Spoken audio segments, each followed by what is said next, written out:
Last winter, I visited my childhood home during a break from college. The whole town, which isn't much to speak of, was blanketed in snow. I almost crashed my car on the icy roads just getting there, so I didn't plan to go on many outings. Instead, I spent all my time at home. Christmas had passed and we were just waiting for the new year, but I was struggling to sleep after everyone else had gone to bed. I crept out of my room, looking for something to do, yet there was nothing. Outside, the snow was coming down gently, with barely any wind to knock it around. I knew it was freezing cold, but the cabin fever was getting to me, so I stole one of my dad's cigarettes off the kitchen counter and bundled up for a late-night smoke. As I sat in a rocking chair out front, I sparked up and took everything in. My old front yard, the swing set, every stone and every pit, all buried in white. The path would be needing reshoveling in the morning, and no doubt my dad would put me up to it as punishment. For now, it was just me and the near silence, save for the almost imperceptible patter of snowfall and my own breathing. It was a new moon, but the clear country skies bathed my old haunt in starlight, and though it was difficult to find things to miss about home, I had to admit it could be beautiful at times. Even after I finished the cigarette, I coughed and bundled up tighter, wanting to stay out and enjoy it a little longer. But that last drag turned out to be the final sand in the hourglass. My peace was soon disturbed by the distant crack of a branch. Immediately, my ears honed in on the sound. Once was probably just a tree flexing in a gust of wind, but after I heard a second crack, I knew it was an animal. I continued to listen to its bumbling trek through the woods around the house, slowly growing closer. Still, at relative ease, I tried to guess what kind of animal it could be. Whatever it was, it sure as hell wasn't graceful. Perhaps it was a freezing raccoon, a sleepwalking bear, or some other desperate creature.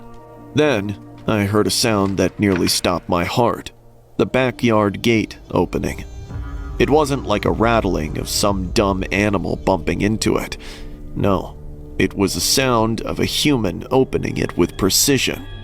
Now, in a full state of alarm, I kept silent, standing up from my chair and sneaking back into the house, locking the front door. If it makes any sense, I could just tell that the air inside hadn't moved since I stepped out, so I was sure nobody in my family had woken up. Whoever opened the gate, they came from outside. I had to see who it was, but I could barely get to my feet to move. My body was telling me I was safer where I was, and it wasn't time to do anything stupid. Still, my family might be in danger if I just cowered, so I forced myself to walk to the back of the house.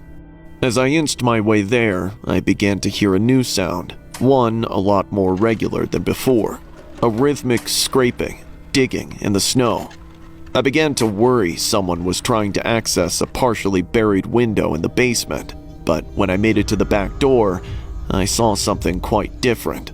There was a man, covered head to toe in thick black clothing, standing in the backyard, right between the shed and the barren vegetable garden. He had a large shovel and had just begun digging a hole in the snow.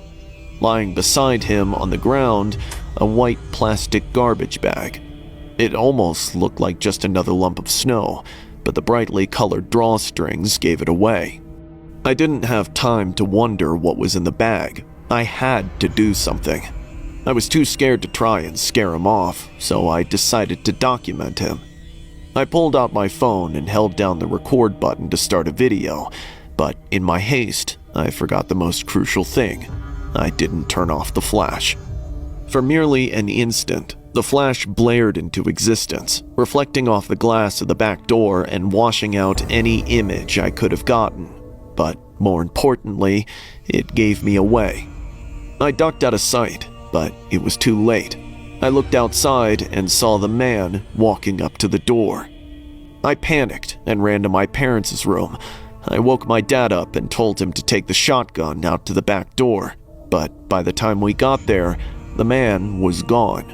He had even covered up the hole he was digging, leaving only a set of footprints that led from the back door and into the woods. He must have walked up to the door and tried to open it, then turned around and escaped while he still had time to cover up what he was doing. Naturally, my dad assumed I was playing a prank on him and scolded me for smelling like tobacco. Then he told me to go to bed. Nobody in my family believed me. Their nearest neighbor was so far away that it didn't make sense from any of them to try and bury something in their backyard, let alone in the middle of a frigid night. I, however, have a theory.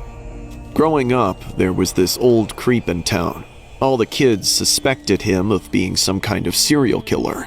It seemed like every week he had a different pet animal with him, some new car parked in his driveway behind his, but he always insisted he lived alone. No pets, no guests, no family. He never got caught doing anything, but what if they said about him was true? Maybe he's gotten so bold that he started burying the remains of his victims, human or otherwise, under the snow of other people's backyards. Perhaps the point is that when the snow thaws, the grisly, rotting remains are uncovered long after he's gone.